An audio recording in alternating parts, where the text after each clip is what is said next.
sakripisyo ko. What do you mean na pera yung sakripisyo mo? Gumastos ka or meron kang hindi?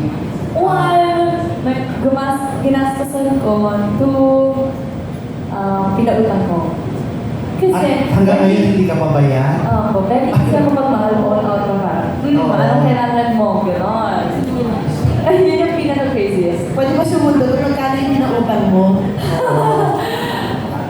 Sabihin na lang po natin, wag na lang natin. Million or hundreds? Malapit na sa million. Almost a million? Almost a million. Ilang digits? Alam mo, Oo. naisip ko ngayon, Ayun ngayon, iniisip ko na lang, God bless and let's say charity. At least ngayon naglalaro na si Marco para Oo. sa'yo. Bakit na yun? Alam mo, si Marco, hindi ako pinagbabayad niyan. So, thankful naman ako. Pero heaven, kasi kanina na kwento mo rin na pumupunta sa bahay mo, si Marco, pumupunta siya, wala lang, dala ng food or something. So ano,